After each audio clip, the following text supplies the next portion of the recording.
வணக்கம். கைப்பிடி அளவு கடலைப்பருப்பு 3 விசில் வேக வச்சு எடுத்துருக்கேன்.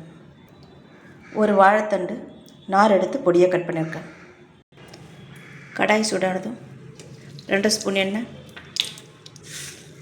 1/4 ஸ்பூன் கடுகு, ஒரு சிட்டிகை சீரகம், ஒரு வரமிளகாய். கடுகு பொரிஞ்சதும் பொடியாக நறுக்கின சின்ன வெங்காயம் கைப்பிடி அளவு, நறுக்கின கருவேப்பிலை, நறுக்கில் பச்சை மிளகாய் 1, பொடியாக நறுக்கின பூண்டு 6 பல். பருப்பு இந்தளவு ஆஃப் குக் பண்ணியிருக்கேன். நறுக்கின தக்காளி 1,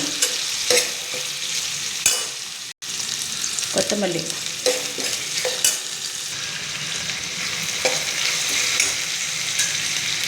வாழைத்தண்டு தண்ணி இல்லாமல்,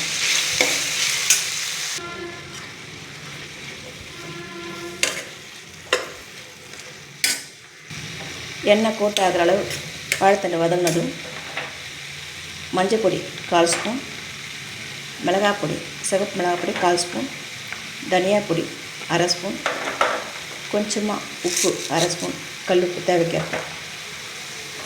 லேசாக வதங்கினதும் வேக வச்ச கடலைப்பருப்பு தண்ணியோடு சேர்த்துக்கணும்.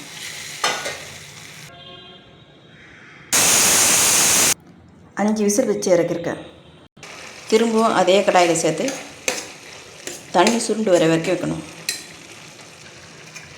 லைட்டாக மேஷ் பண்ணி விட்ட மாதிரி கலந்து விட்டு தேங்காய் திருகல் 3 ஸ்பூன்,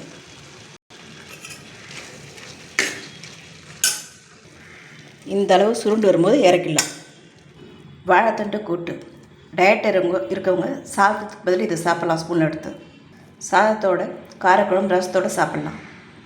வாழைத்தண்டு மாதத்துக்கு ஒரு மாதிரி சாப்பிடும்போது கல் பிரச்சனை இருக்காது. செய்ய நேரம் ஆனாலும் ஹெல்த்தியான ரெசிபி வாழைத்தண்டு கூட்டு.